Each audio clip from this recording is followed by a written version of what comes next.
My Dyson V8 original battery died after 5 years, so I got this DeWALT 20 volts battery adapter designed for this model. They are both 20 volts, so it should be a perfect fit. Let's get this thing installed. It only has two contacts, negative and positive, which should be an exact fit for the DeWALT 20 volts lineup.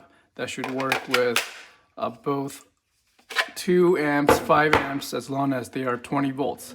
There are 3 screws, 1, 2, and 3 here. So when it's installed, tighten those screws. It should be good to go.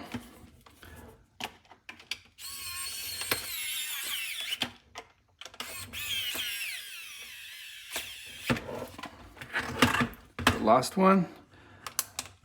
If the battery is not heavy, I think potentially I can only use 1 screw.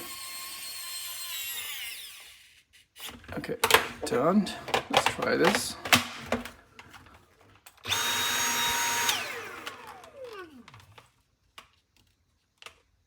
Three bars. There's a power indicator on left and right on both sides. And does not stand, it's not flush anymore.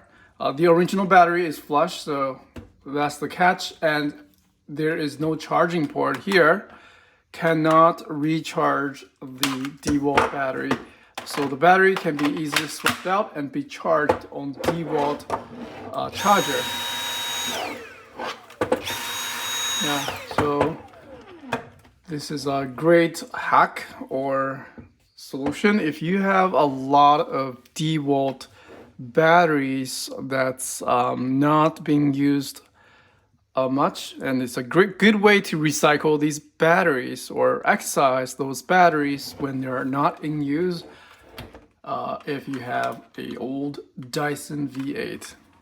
Yeah, I like this solution, although I cannot charge it, but it's easy enough. I just treat it as a regular DeWALT power tool. Yeah. Thank you very much for watching. It doesn't seem to lose any suction power.